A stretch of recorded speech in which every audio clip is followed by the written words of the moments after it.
we've had a new constitution that's received widespread endorsement, and now the census completed. How do these processes support each other? Absolutely. I think the finalization of the census was a commendable thing by most standards in Africa, given that there are very few countries on this continent that have successfully conducted a census without leading to political upheavals. I think you are aware that in many countries of Africa, because of issues of tribalism and sectarian divides, any census often leads to controversies and sometimes even civil war. But this particular census, I think, even though it took almost a year to compile, it was within the acceptable standards of the UN, and I think it was a good beginning, given that it tended to cohere with some of the requirements of the Grand Coalition promises or policies, of which new constitution was one when the Grand Coalition was being created in around 2 years ago. So I think it will enable the government to, and the Interim Boundaries Review Commission, to continue the final phase of creating new electoral districts, which we call constituencies, in readiness for the next election in 2 years from now. All right, now David, the census results, though, have generated a lot of interest, especially from politicians and community leaders. Why is that? There are two areas mainly of controversy, especially among the Muslim communities. To the surprise of many people in the country, the component of the Muslim population was around 10%, contrary to previous estimates of 20 to 25%, sometimes even 40%. And there were some also complaints about the ethnic breakdown of some tribes. There are some tribes that thought that they were number 2 or number 3, but suddenly the figures that were released shows that were number 4. That's one of the large tribes in Kenya called the ethnic Luo, who, according to the first census in 1962, they were consistently number 2 until 1989, when they suddenly dropped. So there are all sorts of explanations which are disputed and which are not unanimous in terms of explaining what really happened.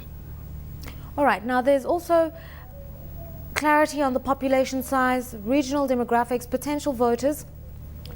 But there is a sense that this census is going to redefine the political landscape. Obviously, I think for some of the reasons you've outlined, some tribes that thought that they were larger in population size than others. But generally, how's it going to influence Kenyan politics? Because you said earlier on, it's characterized by tribalism.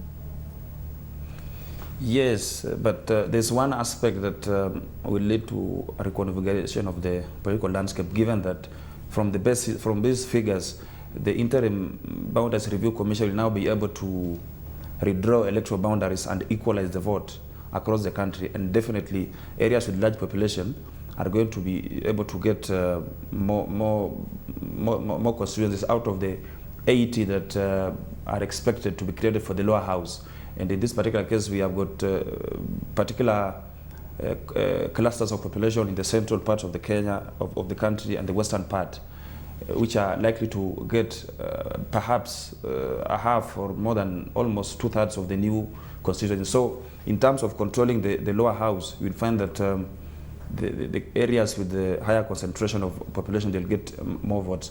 But overall, in terms of the presidential vote and the Senate vote, you'll discover that most Kenyans are likely to vote along the old tribal line. So to be a matter of the leaders, political leaders of each community, to create alliances. And in this particular case, given that the census has actually given out the breakdown of the tribes that are leading and those that are last, it's likely that there'll be some kind of wooing of political alliances based on ethnic configuration. But significantly, there's some tribes that were originally thought to be a minority, that is the ethnic Somali tribe, which is now actually around number 5, contrary to what was always believed, that they were a minority. So they'll be able to provide a swing vote alongside other smaller tribes, which put together actually form a very formidable minority. Let's talk about resource allocation and the census, because we know the new constitution has now made provision for the autonomous running of provinces or regions, who must now come up with more innovative ways of fundraising. When you now have a new demographic complexion, created by the census, how's it going to influence resource allocation and the ability of these new provinces to raise capital?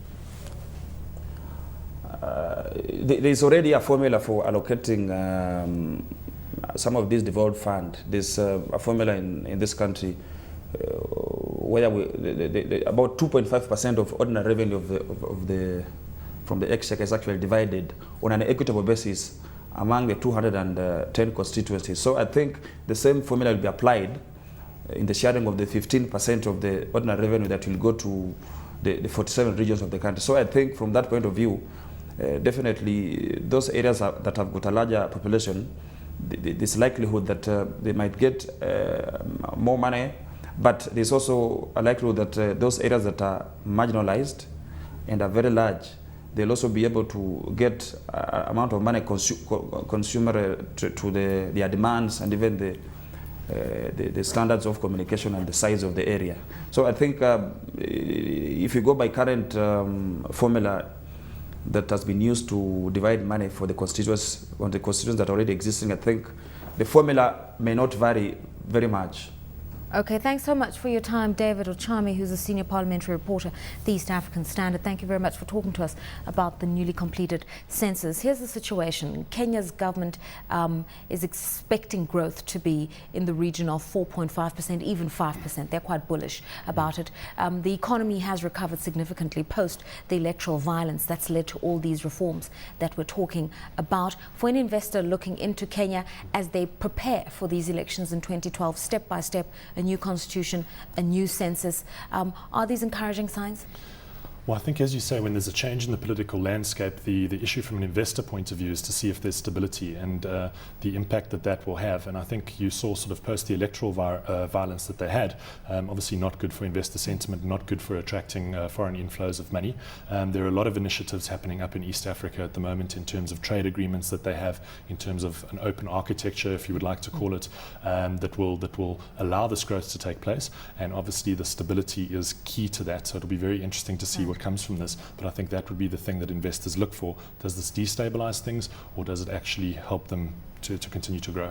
Nonetheless, what we have seen in Kenya this year alone is phenomenal performance by the stock exchange. Maybe not in the last sort of 3 weeks, but definitely regarded as the best performing bourse in Africa for 2010 up until August, gaining 33%. Sure. So there is a sense that in terms of portfolio flows and what people are prepared to put into the economy, they are quite optimistic. Yeah, absolutely, and long may it last. I mean, it's been a fantastic story up and not just in Kenya, in East Africa as a trading sort of entity, if you will.